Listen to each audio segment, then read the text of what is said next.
This is the space panel now, and rather like the nanotech panel, every year we have the panel, and every year it all gets a bit less science fiction and a bit more factual. So I'm very pleased that of the representatives of the new space industry, the two we have here, Elon Musk and Chris Farinetta, have actually done things. They've actually flown things, they've actually built things, and there's a lot of talk in the new space sector, and here are some people who've actually delivered things. Elon actually has to get away because he has to talk to NASA at 28 minutes past the hour. So we're going to start with Elon, and then we're going to hear from you, Chris, and then I hope we'll have a bit of a discussion with both of you before you have to rush off. So I'm sure many of you are familiar with Elon Musk and with with SpaceX. But if perhaps you could give us the elevator pitch just to bring people who aren't familiar with where you're coming from up to speed. Certainly. So I think we have some videos as well. If you're ready to play some of the videos, that might be a good way to start. Are the SpaceX videos ready? Can we have the first video, please? Well, while we're waiting for the video, I will describe SpaceX. So, well, anyway, since we last saw you, you've flown a rocket. Yes. A little bit. Yes. So, here it is. In fact, okay, so we're going to see, this is a video from our island. We launched from a small island in the middle of the Pacific.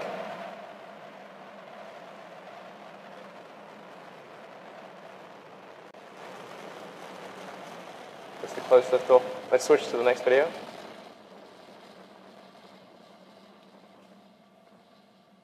That's the Falcon 1 rocket that you see there. So far, so good. Yeah. So the next clip. Rocket business is a tough business. There hasn't been a single rocket in the history of the business that flew the first time, has there? Well, no new, well... No new design, exactly. Yeah. So Space Shuttle. Space Shuttle, arguably. Yeah. Plus 2, plus 3, plus 4, plus 5, plus 6, plus 7, plus 8, plus 9, plus 10. We have liftoff confirmed. Copy. Good signal strength.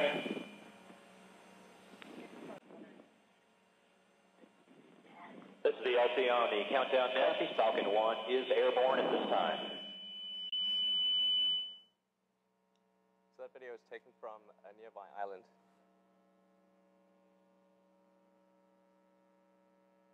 This is the onboard video camera we're about to see. Oh, cool.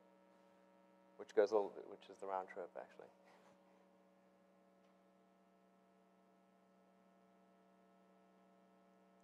So this camera is on the second stage of the rocket, looking down, obviously.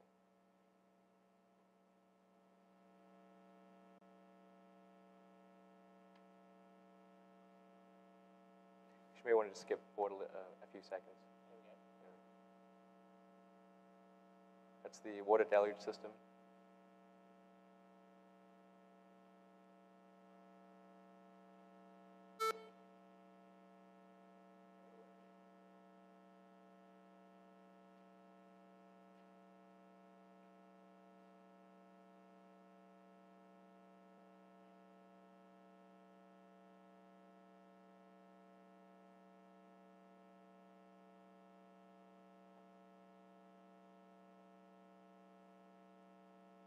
Some insulating foam still clinging to the rocket. Our own foam problems.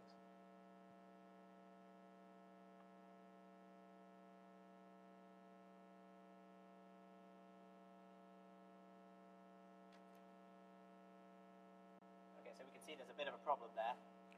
Actually, you can't. That's not really the nature of the problem. The problem occurred right here. The engine shut down.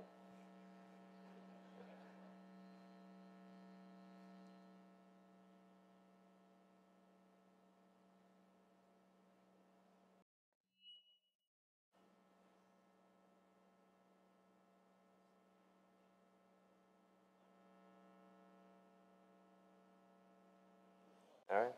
Right. So SpaceX. SpaceX, I founded approximately 4 years ago with the goal of revolutionizing access to space. It's a simple three-step plan, which is build launch vehicles to put satellites into low Earth orbit. Then step 2 is build a launch launch vehicle and spacecraft to provide humans to orbit services to the government and to private sector. And then step 3 would be to provide humans to another planet services to the private sector and the government. We've started with a small launch vehicle, the Falcon 1, and the idea behind Falcon 1 is to be able to test out all the technologies at a relatively smaller scale and prove that out well before we put any people on board. And this rocket was carrying a satellite, and you're offering something like, is it $6 million? Yeah, the Falcon 1 launch vehicle is a little over $6 million a launch. It's the lowest cost per flight to orbit of any rocket in the world, of any production rocket. And so how much would you typically have paid for that? If you went with a domestic provider like Orbital Sciences, the cost for an equivalent rocket would be about 25 to 30 million. There are lower cost rockets available from Russia and Ukraine, which are refurbished ICBMs, but those are not really currently in production. They're taken off the shelf, and those are much more competitive. They're more in the $10 to $12 million range, but that's not a realistic price. So the satellite, tell us what happened to the satellite on board that rocket. Okay, so when the rocket hit a dead reef about 200 feet away from the launch pad, the satellite got punted like a cannonball. This is so cool. It flew about 500 feet and landed back on the island, went through the roof of the machine shop, split a 2x6 wooden beam, and landed on the floor, more or less intact. So satellites are designed to withstand taking off in a rocket. Can they withstand landing again like that? Well, this was a pretty robust satellite, and it actually landed about 50 feet away from its shipping container. And so I think it was trying to get home one way or another. But at least we can say we never lost a satellite. Right, so you changed. I hope I have a non-voodoo microphone now. Does that sound a bit less voodoo? That sounds a bit less voodoo. Okay, cool. So when are you going to fly the Falcon 1 again then? Later this year or? Yeah, the next scheduled flight is September, October. And one thing I should mention about the first flight is it was fundamentally a demo or beta flight. Yeah. It was not about the satellite. The satellite was there as an afterthought. It was a student-built satellite. And our customer, our beta customer, which is DARPA, Defense Advanced Research Projects Agency, what they paid for was a responsiveness launch demonstration. And in fact, they've bought another launch demonstration, which is in the September-October timeframe, and then we've got launches scheduled every 2 to 3 months thereafter. Now, I see from your website that you have a Falcon 9, which is the big rocket launch slated for next year. Is that still planned? Yeah, it's either end of next year or possibly early 2008. Right. The Falcon 9, unlike the Falcon 1, is a man-rated vehicle. It's designed with higher factors of safety. And it's much bigger as well. It's much bigger, yes. So it's like 25 tons to orbit kind of stuff. It's up to 25 tons to orbit, yes. In fact, we have another version on the drawing board that's not on the website that's capable of putting 50 tons to orbit. And that vehicle would be capable of, if you did 2 launches, of doing moon missions or Mars missions. Manned moves on So this is a Mars Saturn missions. V scale thing? Not quite. It's about, the heavy version would be about a third the scale of a Saturn V, but it's more efficient. Right. So its capabilities proportionate to its size are better. Well, the other big thing that's changed since last year, aside from the fact that you've flown something, is the, I want to hear from you how important you think it is that NASA has put up this contract called COTS, which does not stand for commercial off-the-shelf, but kind of does. Yeah. So what does it actually stand for? Commercial? It's Commercial Orbital Transportation Services. So basically they're saying, here's $500 million. Can somebody build us something that can get to the space station, please? And, right. And they've now got 6 companies, and you're on the short list of 6 right. to provide that service. They're going to make the decision in August. You're going to speak to them in about 13 minutes about this. Do you think that's a big shift? Is that kind of NASA saying, okay, there is something to this new space business after all? Yeah, it's a huge shift. NASA essentially has put forward as you say, a $500 million program for a replacement to the space shuttle, is what it amounts to. So SpaceX is in the short list to build the replacement to the space shuttle. I think we're the lead candidate. And this would be a Falcon 9 based? Yes. So it would essentially be doing what the Soyuz is doing now? Exactly. In fact, the Falcon 9 in its smallest version is a Soyuz class launch vehicle. Right. And I suppose the question for those of you in this business is, historically, NASA and the incumbent builders of stuff have been the bad guys, and you were sort of, well, never mind about them, we'll go to Mars on our own, and all this kind of stuff. And now here they are saying, well, actually, we'd like to buy some services from you. I mean, is there... That is a big change. Does that absolutely. require a philosophical change for you as well, that you actually have to collaborate with them, or do you not care who buys your rockets as long as someone does? I'm agnostic. Okay. We don't make value judgments about our customers. They can put a wheel of cheese into space. So their money is as good as anyone else's, is the point. Absolutely. If somebody comes to us and they want to put a wheel of cheese into space, we'll do that. Okay, right. Or a ham sandwich. No, that Absolutely. was integrated into something else. So has this resulted? You've just had this conference earlier in the month, where all the new space guys get together in LA. And what was the mood like there? Was it a big change from last year? Has this changed the landscape? I wasn't at the conference last year, but I can say that the mood was buoyant. Right. I think there's a lot of new investment coming into the space sector. You have guys like, obviously, Jeff Bezos, Paul Allen, John Carmack, who did Doom and Quake, and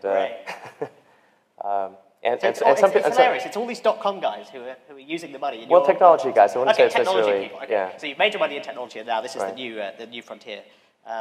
Okay, well, I'd like to talk to Chris, and then maybe we can have a bit of a discussion about some things. So Chris, your company is Space Adventures, and you are the go-to guy if you actually want to go into space now. And you've got your $20 million. Is that the price? Yes. Yeah. So you've sent 3 people to the space station already. That's correct. And you've got a queue of others coming. 3. And you also do vomit comet flights, don't you? And, Well, we don't like to call it that. Okay, sorry. We only the reason they call it the vomit comet is they do about 60 parabolas. Right, so they And die you start, for the parabola. Right, you start feeling sick after about 15, and that's when we Okay, that's we enough. stop. That's enough for me. And you also do MiG flights to the edge of space and That's this sort of thing. correct, Now, you're starting to get into the business of actually. Well, you're not building any spacecraft, are you? But you have. We outsource our space program. And you have a Russian firm that designed the Buran Russian shuttle, or the people who did that. Tell us about that, because you actually have a. Well, we're using the Masishev Design Bureau, which designed the airframe for the Buran program. So they're going to but design. really, we're using the whole Russian space program, Right. because there's a whole cadre of subcontractors that will be involved. So this vehicle, the Explorer, Right. what sort of thing will it let you do? Well, it's a suborbital vehicle. It'll go up above 100 kilometers, 62 miles, and it's reusable. It's a reusable rocket plane carried by, it's very similar to Spaceship One. And I Right. should add that we had that design before Bert's design. Right. But ours is on top. Bert's is a drop. And when do you hope to be able to actually start flying these things? 2008, 2009. So basically, in the next 3 to 5 years, we're going to see competition. We're not just going to see. For suborbital. Yeah, we're going to see But I competition. mean, we have an operational orbital program right now, and that's what I work on. And we're actually developing a circumlunar program where we use the Soyuz spacecraft to go to the International Space Station. And actually, we have a clip. Oh, you've got a clip as well. Of Let's the see that. scenario. But the idea is that the Soyuz, few people know that the Soyuz was originally built to go to the moon. And this is sort of a thing that was forgotten. And we came up with the idea for the circumlunar mission because in the unlikely event that the space station isn't available, we could still use the Soyuz to go somewhere. And so we began development on this circumlunar mission.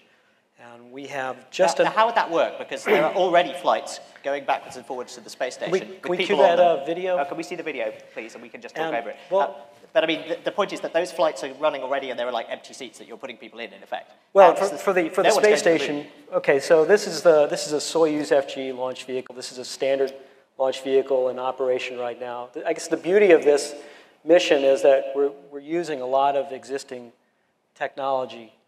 And the nice thing about the Soyuz launcher is that it has a launch escape system. So if anything goes wrong with the rocket, you can get the crew off, and they've actually had to use it on several occasions. So this is a launch escape system just being jettisoned and fairing. And here's the Soyuz spacecraft. It's solar powered, solar battery powered. And so essentially it's deployed. This is a modified vehicle. We would have to make some modifications to this vehicle in order for it to do the lunar mission. We'd have to beef up the life support system. We'd have to thicken the heat shield on it so it would be able to survive the re-entry coming back from the moon. You come back faster. You come back to about 24,000 miles per hour. So first phase of the mission would be to go to the space station. You'd spend about 16 days there. with the crew. And then an upper stage, another stage is launched on another launch vehicle. And we're probably going to use a launcher called the Proton. Now this upper stage, it's very interesting. It was originally developed to carry manned crews to the moon. And the Russians took that from their lunar program when they canceled it, and they used it. They're now using it for commercial launches of communication satellites. So that upper stage is essentially put into the same orbit as the space station. The crew undock with their Soyuz and then would rendezvous and dock with the upper stage, which essentially would be trailing behind the space station. And I apologize for the sort of low-grade CGI here, and the reason for that is that this is a mathematical model of the actual ballistics of the mission, and the animation is kind of an afterthought. We were just interested in the orbital mechanics of this. And so the Soyuz docks to the upper stage fires and puts it into a highly elliptical orbit, which would then orbit the Soyuz spacecraft around the illuminated far side of the moon. And we would get within about 60 miles of the lunar surface. And it's about 2.5 days there and then 2.5 days back. And another one of the beauties of this mission is that we don't have to bear the expense of man-rating that big rocket to carry a crew on it. It's launched unmanned. And so we don't really have to do anything new to the rocket to make it safer. The rendezvous with the upper stage takes place in space. And so we save a lot of money there. And this is a $200 million with development and a test flight. This is an unmanned test flight. This is a $200 million mission. $100 million a seat. There's 2 seats available. Come and see me. So the price tag is $100 million there for anyone. Yeah, come and see me after the session. Checkbooks out, everyone. Okay, so that makes the $20 million to the. You piggyback this on the back of this, and you get the free holiday on the space station thrown in there as well. That's right. So. And so if anything happens to the upper stage, let's say the launch is delayed or there's a problem with the stage, you still get to go to the space station. Right. So that's great. A little bit of insurance policy. Elon's going to have to go in a sec. I just wanted to ask, because I'm not going to get the chance to ask you right at the end, but where do you see? Obviously, the next year you hope to win this contract and you hope to fly rockets. Where do you see this? Where do you see your company in 3 to 5 years' time? Well, I hope that we're the primary mechanism of getting people to orbit in the world. I think that's a realistic possibility. So that's where we want to be in 3 to 5 years. And frankly, by 2020, I'd like to see us take somebody to another planet. And do you feel that the space policy is sort of up for grabs at the moment? I mean, no one seems to be very happy with the status quo. Everyone seems to think it's pretty stupid. Do you think there's a chance to completely start over and to have private enterprise as a big component of it? Well, I think the only way that we're going to become a multi-planet species is through private enterprise. It's certainly not going to be through the government. The governments are terrible at cost optimization, so. I think really to the point at which becoming a multiplanetary species can happen, I think the point at which it becomes an exothermic reaction is if you can reduce the cost of moving to Mars, which is I think the only realistic possibility, to somewhere on the order of the cost of the price of a median house in California. Now, so that's one analogy. The price is growing, so I think that target is getting easier to achieve. So every year it gets closer. You just stay where you are. No, my favourite example of this is if you look at the missions to Antarctica 100 years ago. The privately funded ones were much cheaper and lost far fewer people than the government-funded ones, which tended to go wrong. So there's a number of interesting analogies here. But okay, well that's great. Going back to you, Chris, what do you think about the current state of play in the industry? I mean, obviously, NASA seems to be changing its position. Does that affect you, or does that just mean you have more stuff to sell people? What really affects us, and this also affects Elon, is technology transfer barriers. The U.S. government seems to think that it has this proprietary space technology, and it doesn't want it to proliferate around the world. Meanwhile, India has a very vibrant but space program. They're building satellites. They launch satellites to geostationary orbit. China has a manned space program and a very vibrant communication satellite program. And so this technology is pretty much already proliferated. So it's very frustrating that to a certain degree we have to be very careful that we don't transfer any technology to the Russians. And really, the only thing that they can learn from me is what not to do. You know, and we learn all kinds of stuff about operations from them, and it's just been very beneficial. But for Elon, it's a huge barrier, and you know, it's. Yeah, actually, I wouldn't say it's a huge barrier. It's a pain in the butt. Yeah. But it is. I mean, our technology is 100% American, so there's no technology issues there. It's just that if we have a non-U.S. customer, it takes us 6 months to get a State Department permit to talk to them on and integrate their satellite. You know, and I think the biggest single issue is that we can't hire people who do not have a green card or not a U.S. citizen. So I couldn't have hired myself 5 years ago. Just ridiculous. So that's the biggest single regulatory problem you face. I mean, you have all these other, you have the fight going on over Vandenberg and so on. But well, we have a titanic struggle underway with Boeing and Lockheed. About the right to use the spaceport at Vandenberg. Oh no, that's minor. Sorry, we're trying to unseat them as the primary provider of launch services to the Defense Department. Right. One of the things they're doing is playing dirty on these sorts of little things. That's our opinion, yeah. But you hope to launch from Vandenberg next year, right? So. Actually, probably 2008. All of our launches through 2008 are going to be from our small tropical island in the middle of the Pacific. I feel as though I should have a white cat or something. Yes, I say that. It is unbelievable, isn't it? But the thing is, every year you come back and there's more evidence and there's more going on and it's less fictitious.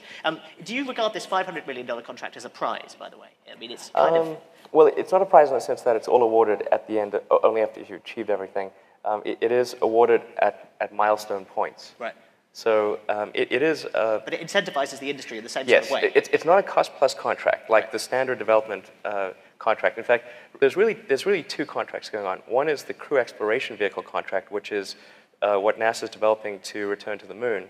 That is about a $15 to $20 billion contract. Right. Then there's the little itty-bitty contract, which is the $500 million COTS program. Okay.